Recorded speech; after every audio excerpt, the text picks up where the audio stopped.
Hey, you mind if I practice my bumps and teases? We gotta keep people on their toes through the commercial break.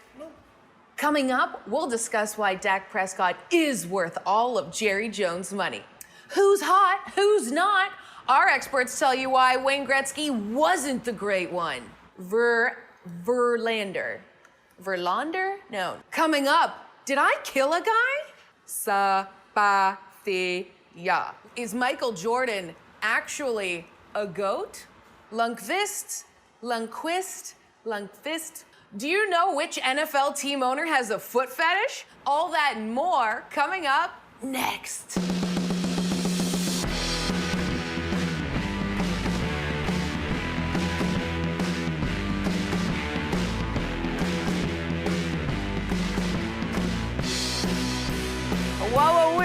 Hello, everyone, and welcome on in to Call It a Night, the sports comedy show with a little late-night vibe where we like to have fun and get a little weird. Today, I'm so fortunate to be joined by former Super Bowl champion, managing partner at Next Play Capital, and my friend Ryan Nece. Ryan, thank you for coming here today. It's a long time since we were in Ames, Iowa, where we did a game many years ago. We did. I can't believe you remember that. Yes. Well, that was my first ever college football game. Yeah, we broke you in. Broke you in. Real American now. Yeah. As we are going to get to some great stuff. We're going to talk about what you're doing off the field, some of your stuff from your past life. We also have our special correspondent, Steve Schlanger. He's going to dive headfirst into some unique content for us, literally. But first, let's get to tonight's headlines.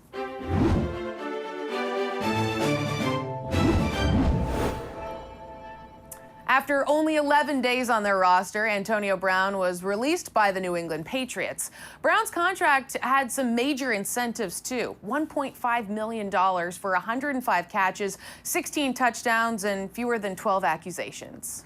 That man. Yeah. He's trouble. He's trouble. I mean, I just pray this whole sordid Antonio Brown sex scandal doesn't sully the good name of Robert Kraft.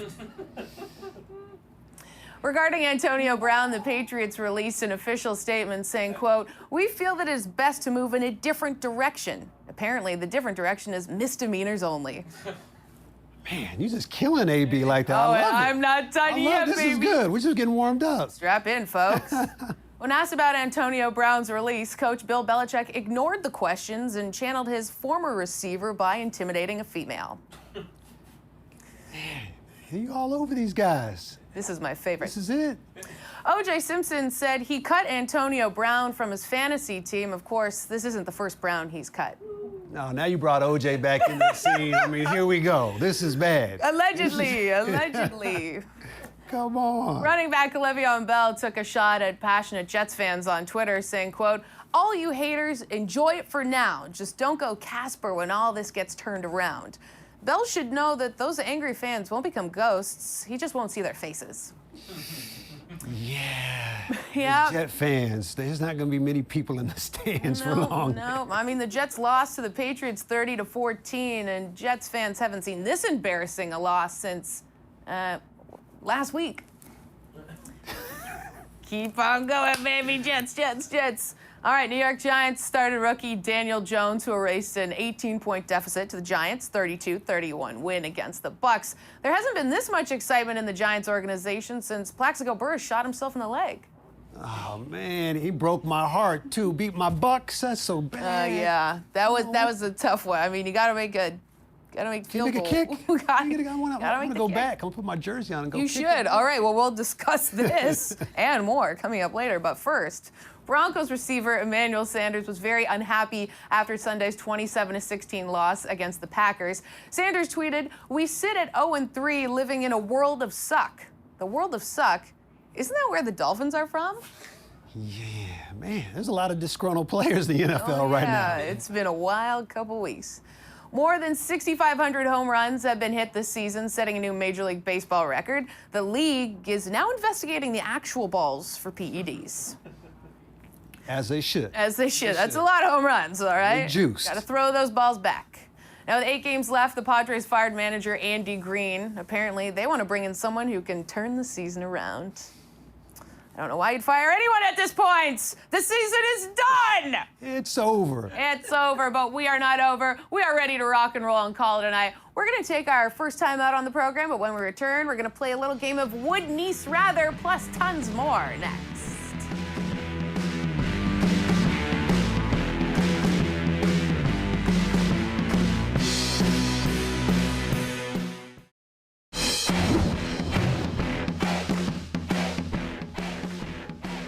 Welcome back to Call It a Night. I'm wearing the same colors that my show colors are.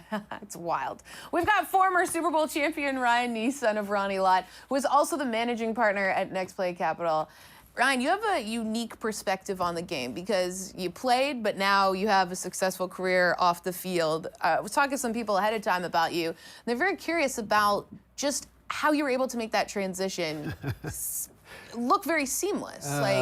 It's definitely not seamless. Yeah. It's definitely harder than it looks. And fortunately, because I had a father, Ronnie Lott, watching him play the game, getting a chance to be in the locker room, watching him transition, I had these amazing mentors around me. And so I really leaned into individuals that had gone and done it before, right? And asked them for advice. What are the things I should be doing while I'm playing that will help me while I'm done, when I'm done. So, doing that over and over and over again has helped me make a somewhat seamless transition, but definitely not easy. You mentioned I missed the game. Yeah, oh, I'm sure. You mentioned your father. You mentioned, other role models. What's maybe some advice, and from who, that you've gotten that's really stuck with you? Yeah, that's a great question. I mean, whether it's obviously my father, that's easy, but when I think about guys like greats like Jerry Rice, or I think about other individuals that maybe people don't know about or are not household names, like somebody like a Harris Barton that has had a great career after playing,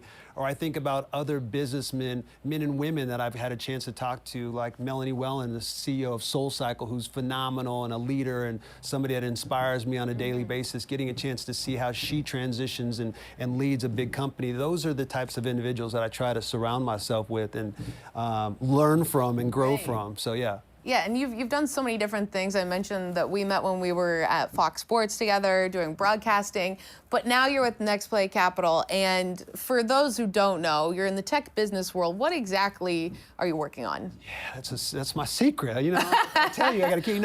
It's really simple. We started this because there were so many individuals that were trying to invest in early stage tech, and they thought it was easy, but the reality is it's the riskiest thing that you can invest in, right? And people lose their ass. I know this is late night television. You can say whatever you want. I can say whatever I want, but people get burned all the time. And it was really frustrating for me to see that and see individuals that I knew and loved and cared about and teammates squander money. And so we wanted to create Next Play to give individuals the ability to put money to work with the best venture funds and the smartest people in the business. And so that's what our fund does. We raise capital from a very unique community of investors, a lot of them athletes, influencers, and others, and we invest in other top venture funds that then invest in all the great technology companies that we use on a daily basis. So how does it work? Do you find guys, are they motivated to come sort of seek you out and say hey, I don't know what I'm doing with my money, I don't know, my career's not gonna last forever, or do you sort of go poach them and pitch yourself?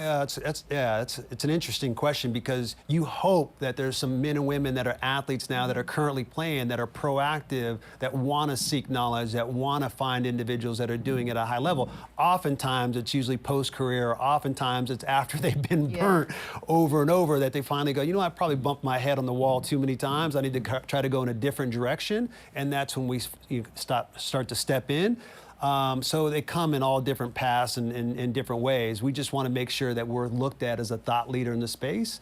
And, fortunately, we've been around the game for a long, long time. So we have a lot of relationships. And so we try to make sure we're as thoughtful about how we can be helpful to as many men and women as possible. You mentioned that you miss the game. And I know a lot of guys miss sort of the camaraderie, the locker room, just being on a team with guys together. When you watch the NFL now and you watch college football too. Man, yeah. What is it that makes you just gives you that pit in your stomach I wish I was there? Well, it's rare that you get a chance to go onto a field and step onto the gridiron and compete against another human being that has spent the entire week preparing, doing everything they can to take your head off. And this chess match that's going on as you're competing against one another to ultimately try to win the game or help your team win the game.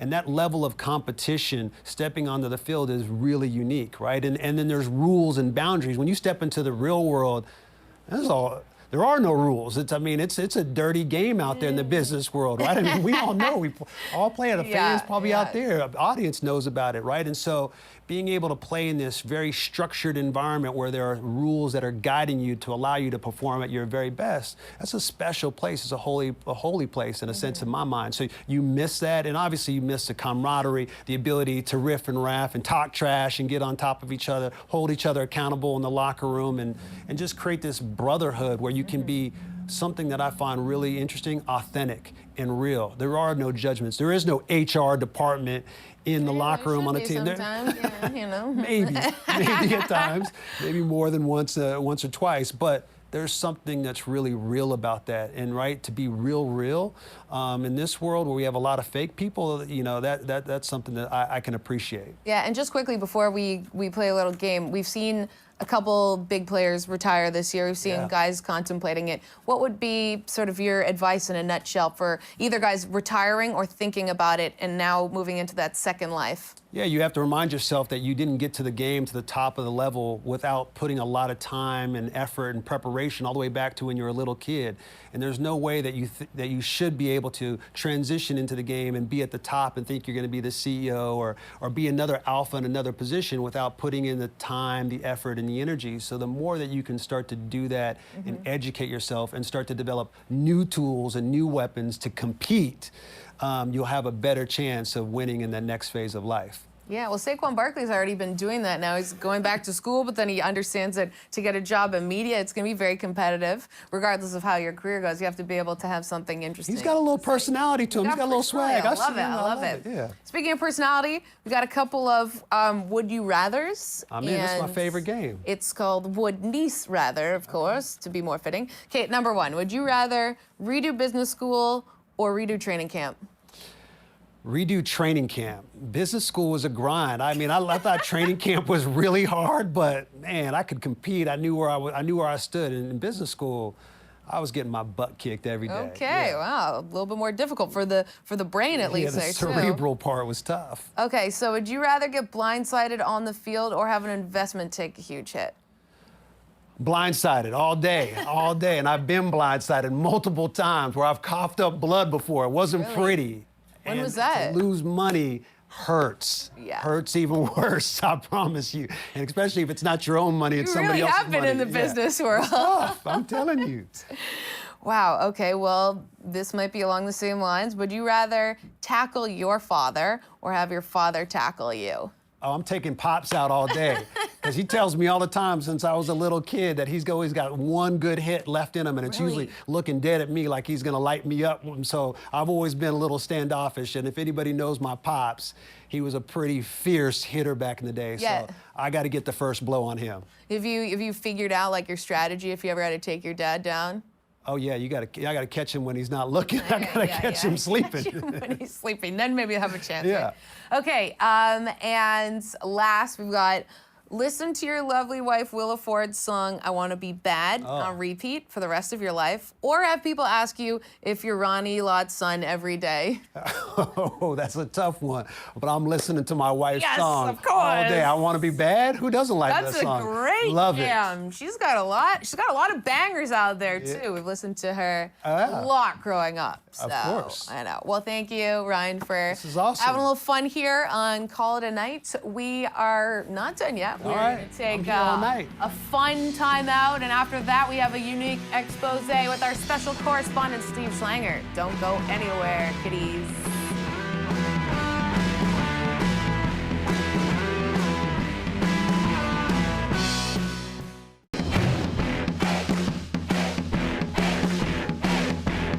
We're back on Call It a Night, baby. I'm JSB, and we've got former Super Bowl champ, tech guru Ryan Nece with us. We're also now joined by our special correspondent, Steve Schlanger, who's out there traveling the globe, finding all the weird and wacky stuff in sports. Steve, it is so great to have you here with us today. How are you doing? Julie, I'm good. You make it sound much more exotic, much more glamorous than it really is. As a matter of fact, right now, I'm in a pretty nondescript hotel room, kind of like those ones where they stash a witness before a trial, like you see on Law and Order. So I'm living large. Yeah, you could literally be at any hotel in anywhere in Middle America at this point, which is exactly where you are, I believe. You're working on some of the biggest stories out there. What's really whet your appetite these days? Well, my appetite usually satisfied by a big 5-pound Reese's hotel minibar. Cost me $45. But as far as the sports go, as you know, I'm a big hockey fan, played it growing up, still watch it regularly. However, going to the rink recently, I don't know, something just hasn't felt quite right. So I decided to go out and try to find something somewhat similar, but totally different. And as it turns out, I found just the thing.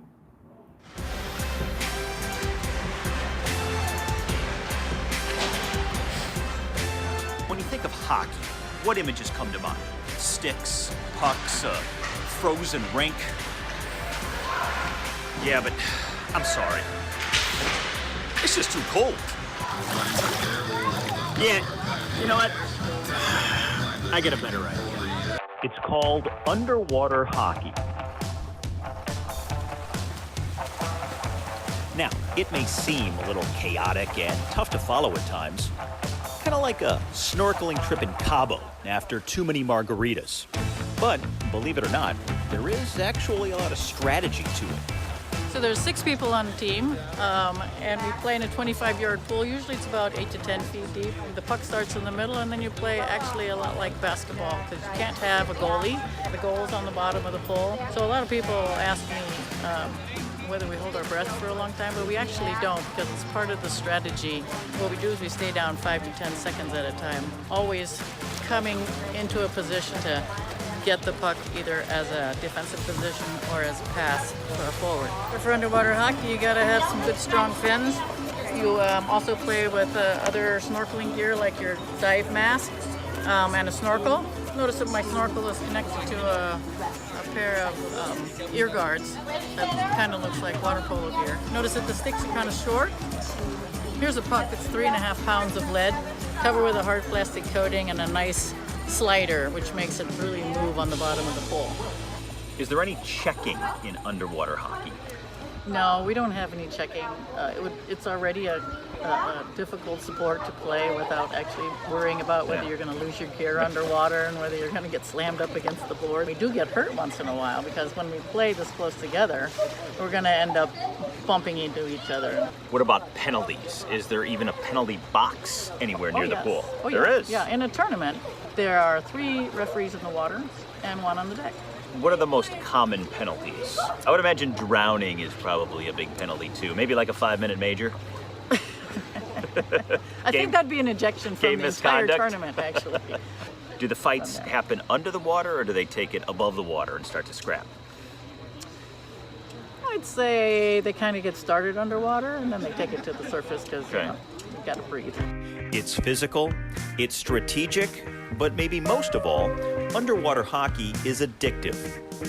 So much so that once people try it, they often find it can be kind of awkward to drag themselves out of the water and then go back to the real thing.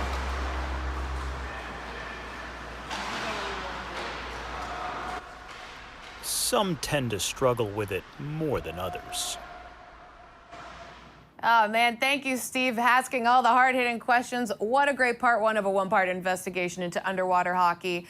We'll catch up with Steve someday. He's an international man of mystery, and we are right here with plenty more on Call It a Night, including Binks Thinks. Don't go anywhere.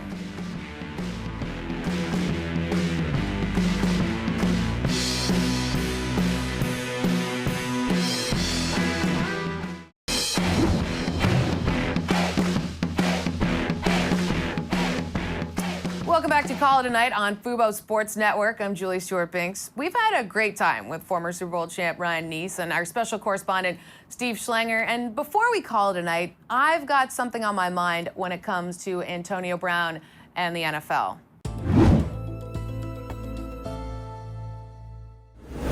So on Sunday, Antonio Brown tweeted that he's done playing in the NFL. And if you're the NFL, you shouldn't want him in your league. This isn't about his helmet or his explosive personality conflicts with coaches. This is about the fact that he's not a good person. Brown allegedly sexually assaulted and harassed at least 2 people.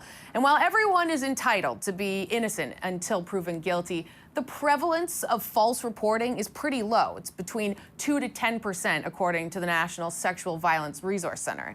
The fact that an alleged victim was willing to go so far as to file a federal lawsuit and that more than one accuser has come forward isn't a good look for him, any team looking to sign him, or a league that hasn't figured out how to deal with this sort of issue. My personal feeling, especially as a woman, is that the NFL doesn't care enough about taking a strong stance on domestic violence. The league may release a statement on sexual assault and harassment every once in a while, but their actions speak louder than words. With the sheer volume of external media outlets breaking news on NFL players, from TMZ releasing video of Ray Rice to Deadspin publishing photos of Greg Hardy's girlfriend, to now even when Brown's second accuser has had her story published in Sports Illustrated, why does it feel as though the NFL is doing everything they can to sweep these issues under the rug? I mean, I understand not wanting to be a whistleblower on themselves, but when external media companies do a better job investigating these internal behavioral issues than a $90 billion organization, it doesn't feel as though they're the same company that wants to show everyone how much they've done to diversify hiring. As society, we're moving in the right direction when encouraging victims to come forward, but the overwhelming toxic masculinity in sports permeates into a wider perspective, motivating people to deny a victim's claims and to convince accusers that they're wrong, or they didn't really remember what happened, or that coming forward would be bad for their career and livelihood. The reality is that after the Patriots released Antonio Brown, which took far too long in my opinion, he scored a touchdown after being accused of rape. Another team was probably trying to figure out how to get around the off-field drama to sign him. Teams would rather win and make money now than do the right thing, because that's the standard set by the league. It's just another example that to the NFL, women come second, or in some cases, not at all. So that is quite the feminist rant we have on Antonio Brown, but I think it's important to have commentary. That was powerful. Thanks. That was powerful, and you said a lot of really great things in there. And I'm a firm believer: too much is given, much is required. Both the player, both the team, both the league, and when they're put in certain positions where they have to find ways to step up, we all have to do better. I'm clearly at fault and have made my share of mistakes over the years, but hopefully I'm learning, I'm growing as a human.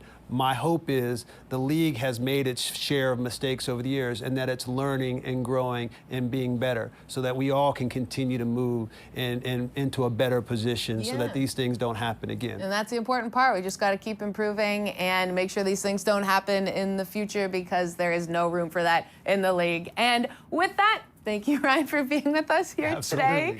Guys, make sure you check out Next Capital. Next Play Capital. Next Play Capital. I obviously messed that up at the very end. That's all Ryan good. Nece Foundation. I know you've got a lot of work to do. We thank Steve Schlanger also for being with us here today. And make sure you also join us on Thursday, 7 p.m. We've got former MLB player Nelson Figueroa in studio with us to break down an exciting pennant race in the MLB playoffs. Follow us at Fubo Sports on Twitter, FuboSportsNetwork.com, me on Twitter, Instagram. Let's go. Call it a night, baby.